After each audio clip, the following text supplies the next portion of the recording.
Tidak lama setelah itu, DC dari Kredit Pintar datang ke rumah. Mau tahu siapa DC-nya? Ternyata seorang ibu-ibu setengah tua, mantan kepala sekolah SD. Assalamualaikum warahmatullahi wabarakatuh. Apa kabar teman-teman semuanya? Semoga semua dalam keadaan sehat walafiat ya. Semoga selalu diberikan kesehatan, kelancaran, serta kemudahan dalam segala urusannya apapun itu. Hari ini semakin kuat lagi mental kita ya teman-teman ya. Oke teman-teman, kali ini saya akan membahas tentang kabar baik dari salah satu daerah yang ternyata berhasil menutup akses pinjol untuk seluruh warganya. Nah, daerah apa itu? Bagaimana pemerintah daerahnya bekerja? Kita akan bahas secara tuntas ya. Tapi sebelumnya, saya harapkan kalian sudah subscribe channel ini agar channel ini terus berkembang dan dapat memberikan informasi terbaik buat kalian yang sedang galbay. Oke teman-teman, ini dia buat kalian ya. Oke teman-teman, sebelumnya saya akan membahas terlebih dahulu ya pembaruan update dari beberapa teman yang didatangi DC, mulai dari Indosat di daerah Bekasi hingga Atom Paylater di daerah Kalimantan. Nah, seperti informasi ini yang mengatakan gila, Indosat datang ke rumah ini tadi. Lokasinya di Bekasi Timur. Ada juga yang bertanya, tagihannya berapa kak? Galbay udah berapa lama? Dijawab, tagihannya 2 juta rupiah. Telat 250 hari. Artinya sudah hampir 6 bulan ya teman-teman ya. Di daerah Bekasi, DC Indosat sudah mulai rame. Lalu ada informasi lagi, kakakku di Kalimantan didatangi DC Atom. Apakah es pinjam dan es paylater juga akan datang? Nah, terus ada yang menjawab, Kalimantannya di mana? Banjarmasin kak, Kalimantan Selatan. Nominalnya berapa kak? Apakah di daerah pelosok? Terus dia menjawab 580.000 di Banjarmasin kota. Jadi DC-nya itu di Kalimantan mendatangi wilayah perkotaan. Untuk es pinjam dan es letternya memang sudah ada di sana ya teman-teman ya. Tapi kedatangannya masih acak atau random. Nah itu dia teman-teman ya. Jadi sepertinya sekarang udah mulai rame. Jadi bukan hanya 1, 2, atau 3 orang aja yang saya sampaikan ya, tetapi sudah banyak sekali. Ikuti terus pembaruan-pembaruannya. Ini bukan berarti untuk menakut-nakuti kalian, melainkan hanya sebagai informasi bagi kalian yang membutuhkan kepastian ya. Seperti Mbak, ada DC nggak di sini? Mbak, ada DC nggak di wilayah ini? Sebenarnya banyak juga yang menginformasikan bahwa DC yang datang ke rumah itu orangnya baik. Ada yang memiliki pengalaman seperti ini, didatangi oleh DC Kredit Pintar yang ternyata adalah seorang mantan kepala sekolah SD. Nah seperti ini kronologinya. Gue pernah sebenarnya bukan niat galbay. Pembayaran terakhir kurang lebih sisa sedikit di bawah 500.000 rupiah.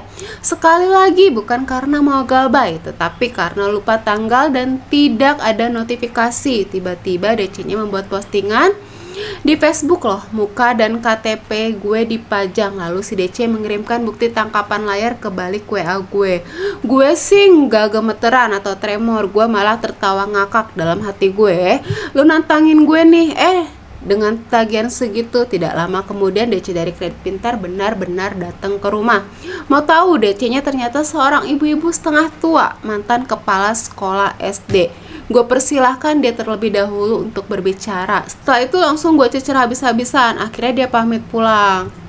Nah, bisa kalian lihat kan ya perilaku DC yang berkoar-koar di Facebook atau yang menelpon secara online sambil memaki-maki kalian itu sangat berbeda dengan DC lapangan ya, yang datang langsung ke rumah. Ada DC-DC yang di chat itu kalau kita lawan mereka juga akan ketakutan. Asalkan kita tidak kehabisan kata-kata saja. Kalau kondisi mental kita sedang baik dan tidak stres, lawan aja, jangan sampai kalah kata ya. Nyali mereka pasti akan cuit juga kok, karena orang yang melakukan penagihan online dengan yang datang langsung itu ternyata berbeda. Sama seperti kasus ini, miris sekali kan. Ibu ini adalah mantan kepala sekolah yang akhirnya terpaksa menjadi DC. Mungkin karena himpitan ekonomi atau alasan lainnya. Dan mudah-mudahan bagi kalian yang masih diteror oleh DC, tolong agar bisa lebih kuat dan kalau bisa lawan terus ya. Karena apa? DC yang menyerang mental kita lewat chat pasti akan berbeda karakternya dengan DC yang langsung datang ke rumah. Begitu ya. Sama halnya seperti informasi mengenai seorang teman di mana adiknya sampai dikeluarkan atau di DO dari kampus gara-gara teroran dari DC.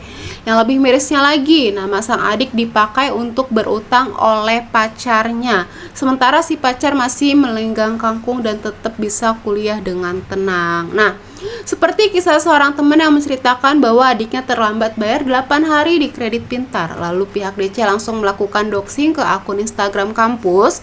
Gue nggak habis pikir lagi sama aplikasi ini, mereka berkomentar buruk di Instagram kampusku dan baru dihapus setelah 30 menit. Namun sayangnya, banyak mahasiswa yang memendam masalah ini sendirian, tidak berani bercerita kepada orang lain hingga akhirnya terjadi hal seperti ini.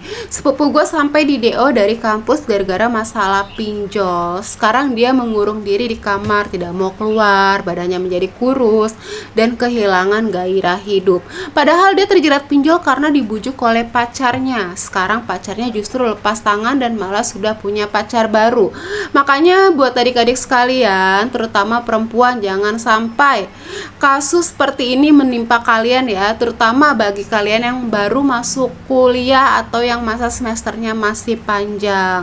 Tolong buat adik-adik dan teman-teman saya yang masih kuliah, fokuslah kuliah dengan benar dan jangan pernah mendekati pinjol. Nah, itu dia teman-teman ya. Jadi mohon kepada kalian semua, baik yang memiliki anak beranjak remaja maupun adik yang sedang kuliah, tolong jangan terlalu naif atau terlalu baik meminjamkan nama pribadi. Apalagi statusnya baru pacar. Untuk urusan suami aja kita kadang masih ragu-ragu, karena harus berpikir matang apakah sanggup membayarnya atau tidak. Apalagi di tengah kondisi ekonomi seperti ini ya. Terlebih lagi jika statusnya masih pacar dan memiliki sifat tidak bertanggung jawab seperti itu. Ketika pihak keluarga menurut pertanggungjawaban, ujung-ujungnya apa? Dia pasti lepas tangan karena merasa tidak ada bukti tertulis. Jadi jangan sampai hal buruk ini terjadi pada kalian ya. Mengingatkan dan menyayangi keluarga itu boleh, tetapi harus ada batasannya. Jangan sampai kita yang menanggung semua beban utang hingga masa depan kita yang hancur. Sementara mereka yang berutang justru masih bisa hidup bersenang-senang. Walaupun kita tahu hukum karma pasti berlaku, ada baiknya kita mengutamakan sikap berhati-hati ya teman-teman ya. Dan dibalik semua informasi ini ada satu daerah yang sedang viral hari ini ya teman-teman ya. Sebenarnya kabar ini sudah ada sejak kemarin, namun hari ini beritanya makin viral di mana-mana karena daerah tersebut mampu menghalau pinjol dari wilayahnya. Kita patungkan jempol nih ya untuk pemerintah daerahnya karena warganya dianggap berhasil terlepas dari jeratan pinjol. Nah, ini dia daerahnya. Kisah ini berawal dari postingan seorang warganet di aplikasi Threads yang mengatakan seperti ini. Baru tahu kalau di Aceh itu tidak bisa menggunakan pinjol. Tapi kenapa pemerintah tidak bisa mengatasi maraknya pinjol dan judi online? Di situ terlihat tangkapan layar fitur pinjaman SIBank tidak tersedia. Kemudian beritanya menjadi marak dengan tajuk viral, Aceh tidak bisa menggunakan fitur pay later. Warganet pun ramai-ramai menyoroti kinerja pemerintah dan mempertanyakan mengapa regulasi pinjol tidak diperketat. Kemudian ada yang berkomentar seperti ini, oh kalau KTP Aceh untuk fitur perpinjaman SIBank masih bisa kok, yang tidak bisa itu Shopee Pay Later. Terus ada yang menyahut, kapan itu dicobanya? Kalau sekarang sudah tidak bisa lagi. Yang lain juga menjawab, iya sudah tidak bisa. Lalu dia membalas kembali, bukan bermaksud so tahu, tetapi yang aku ceritakan adalah pengalaman pribadiku di aplikasi SIBank. Aku sempat bisa mengajukan pinjaman online, tetapi memang tidak bisa mengaktifasi akun Shopee Pay Later. Artinya, pengajuan yang dia lakukan itu mungkin terjadi beberapa waktu lalu, tetapi sekarang per hari ini sudah tidak bisa diakses lagi untuk semua hal yang berbau pay later. Nah, banyak sekali warganet yang beranggapan serupa. Artinya, sebenarnya masalah regulasi ini bisa diatur dan diperketat kan ya. Wilayah Aceh yang kecil aja bisa menerapkan regulasi ini. Masa Indonesia secara keseluruhan melalui Kominfo tidak bisa memblokir atau membanet aplikasi tersebut? Tinggal diblokir aja. Biar apa coba?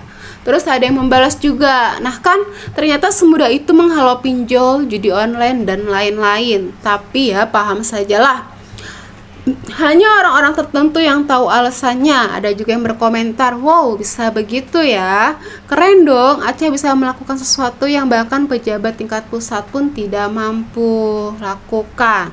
Padahal Aceh sering disebut sebagai salah satu daerah miskin di antara wilayah Sumatera. Nah, menurut kalian kalau wilayah Aceh saja bisa, mengapa daerah lain tidak bisa? Artinya silahkan kalian simpulkan sendiri ya. Nah itu dia ya teman-teman ya. Jadi sebenarnya kita udah tahu nih informasi beberapa waktu belakangan ini bahwa OJK membatasi layanan paylater karena dianggap pertumbuhannya sudah sangat membludak ya.